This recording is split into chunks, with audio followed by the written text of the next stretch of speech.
Metro में कोई purse लेके भागेगा, मारेगा ग्रेनेड चला के, ले ससुरा धाए दे, चोर तो जइबे करेगा, ससुरा 4 गो आदमी उधिया जाएगा।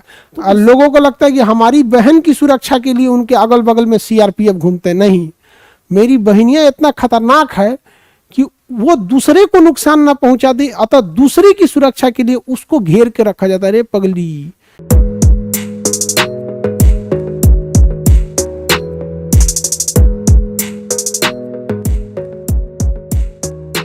मिलिट्री जो होती है ये बेसिकली इसे रखा जाता है लड़ाई के लिए, या एकदम एक्सट्रीम कंडीशन के लिए रखा जाता है। मिलिट्री में आपको आपका आर्मी, एयरफोर्स, नेवी सारी चीज़ें आती हैं, लेकिन देखिए ये मतलब लड़ाई के लिए थल सेना, मिलिट्री में लिए आर्मर्ड फोर्स में तीनों आ जाते हैं। तो इसे हमेशा एक्सट्रीम कंडीशन के लिए रखा जाता है। मतलब ऐसा नहीं कि थोड़े मोड़े चीज़ में लगा दीजिएगा इनको, बहुत पावरफुल इनके पास हथियार होती है, बहुत खतरनाक ट्रेनिंग होती है मिलिट्री की। तो मिलिट्री में ही इससे एक थोड़ा सा इससे मिलिट्री से नीचे बनाया गया पारा मिलिट्री। देखिए ये मिलिट्री नहीं है, लेकिन मिलिट्री से कम भी नहीं है, आधी मिलिट्री है, इसे पारा मिलिट्री कहते हैं। आधा मिलिट्री, पैरा मिलिट्री मतलब आधा मिलिट्री है, इसे पैरा मिलिट्री कहते हैं।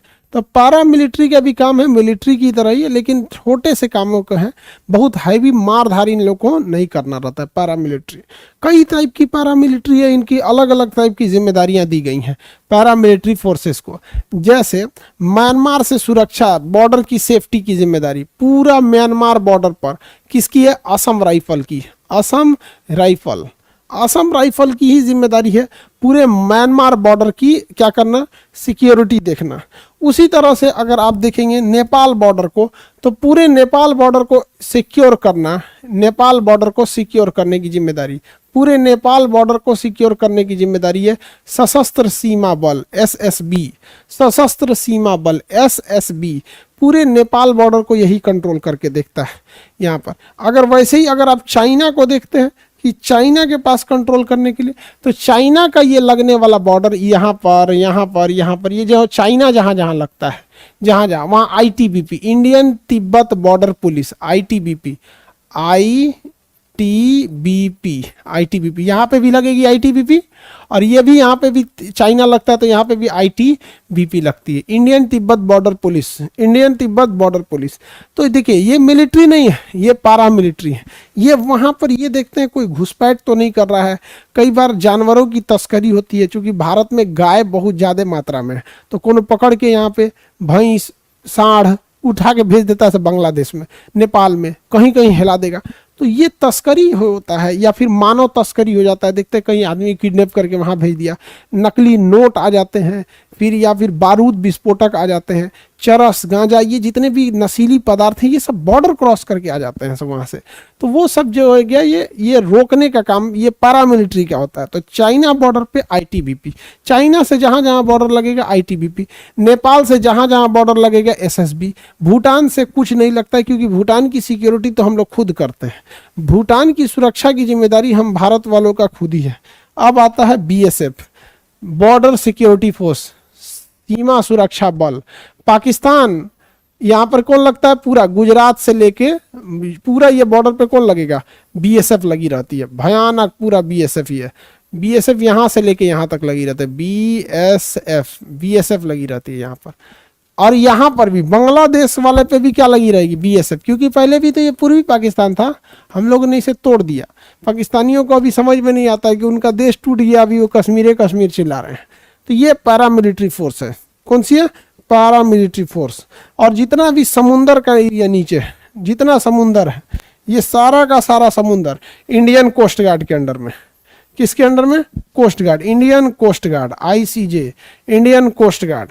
ये समुंदर की निगरानी कोस्ट गार्ड की, समुंदर की निगरानी कोस्ट गार्ड, समंदर की निगरानी कोस्ट गार्ड की है, समुंदर की निगरानी कोस्ट गार्ड की।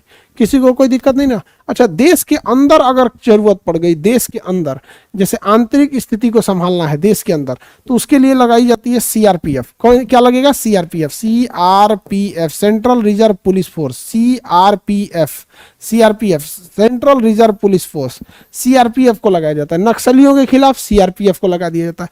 आंतरिक सुरक्षा सीआरपीएफ में, चुनाव लगता है सीआरपीएफ हो जाता है, मार हो जाता है सीआरपीएफ लगा दिया। किसी को जेड प्लस सिक्योरिटी देना है सीआरपीएफ दे दो, किसी को सुरक्षा देना है सीआरपीएफ। अभी हमारी बहनिया को देखते हैं ना, कमांडो मिले हैं सब सुरक्षा के लिए। लोगों को लगता है कि हमारी बहन की सुरक्षा के लिए उनके अगल बगल में सीआरपीएफ घूमते हैं। नहीं, मेरी बहनिया इतना खतरनाक है कि वो दूसरे को नुकसान ना पहुंचा दे, अतः दूसरे की सुरक्षा के लिए उसको घेर के रखा जाता है। रे पगली, ऐसे रहो यहाँ पे। समझ आ गया कि नहीं आ गया?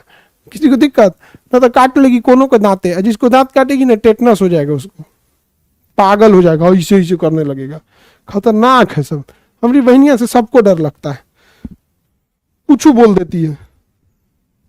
आगे बढ़े, किसी को दिक्कत? आंतरिक सुरक्षा किसके हाथों में? आंतरिक सुरक्षा कंप्लीटली है सीआरपीएफ के हाथ में। अब सीआरपीएफ को जो ट्रेनिंग मिली थी वो दूसरे से लड़ने के लिए मिली थी या सुरक्षा के लिए। लेकिन बहुत जगह ऐसा हुआ ना कि जहां टूरिस्ट आते हैं या लोग आते हैं तो वहां लड़ना नहीं बल्कि समझाना है, तो उसके लिए बनाया गया central industrial security force, CISF. CISF central industrial safety force, CISF. ये वहां लगाया जाता है जहां कोई इंडस्ट्रीज हो या कोई टूरिस्ट प्लेस हो, लाल किला हो, ताजमहल हो, कुतुब मीनार हो, मेट्रो स्टेशन हो, एयरपोर्ट हो, बंदरगाह हो, या फिर कोई बीच हो जहां, तो वो सारी चीजों में क्या लगा देता है आपको? सीआईएसएफ लगा देता है। क्या लगा देता है? सीआईएसएफ को लगा देता है। सीआईएसएफ को central industrial security force, central industrial safety force, security ने सेफ्टी फोर्स, सीआईएसएफ क्या लगा देता है? सीआईएसएफ को लगा दिया जाता है, सीआईएसएफ को लगा देगा। अब इसको अलग अलग इसलिए रखते हैं ना कि अलग अलग ढंग से ट्रेनिंग दिया जाता है।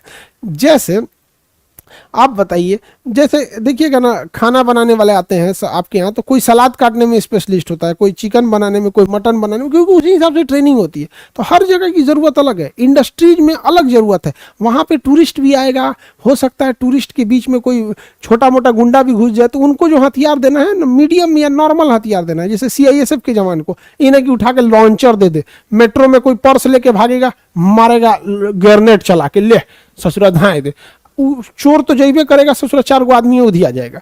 तो उसी की ट्रेनिंग जो सीआईएसएफ की होती है वो उसी हिसाब से होती है कि इसे उसी हिसाब से मैनेज करना है। अब सीआरपीएफ, इनकी ट्रेनिंग बहुत खतरनाक होती है। बम चला देंगे सब यहाँ पर, नक्सलाइट आ रहा है तो नक्सलाइट को आराम से मारेगा, पिस्टल से ले, आप बम ढाए दे, उड़ा दे। तो इनकी ट्रेनिंग अलग होती है सीआरपीएफ वालों की। समझ में आ गया कि नहीं गया? तो इन्हें कहा जाता है पैरा मिलिट्री फोर्स। अब वीआईपी लोगों की जो सुरक्षा दिया जाता है, national security guard, NSG, national security guard, ये राष्ट्रपति से बड़े बड़े लोगों को सीआई से दिया जाता है। इन्हें ब्लैक कैट कहते हैं। और इनमें जो सबसे खतरनाक होते हैं उन्हें स्पेशल प्रोटेक्शन ग्रुप कहते हैं, एसपीजी। नरेंद्र मोदी की सिक्योरिटी की जिम्मेदारी एसपीजी को होती है। किसे? एसपीजी को। और बड़े बड़े वीआईपी को एनएसजी को, मुख्यमंत्री एनएसजी, राज्यपाल एनएसजी, वीवीआईपी लोग एनएसजी, विदेशी राज्य का आता है एनएसजी, प्रधानमंत्री एसपीजी, राष्ट्रपति एसपीजी। तो ये हो गया आपका पैरा मिलिट्री फोर्स।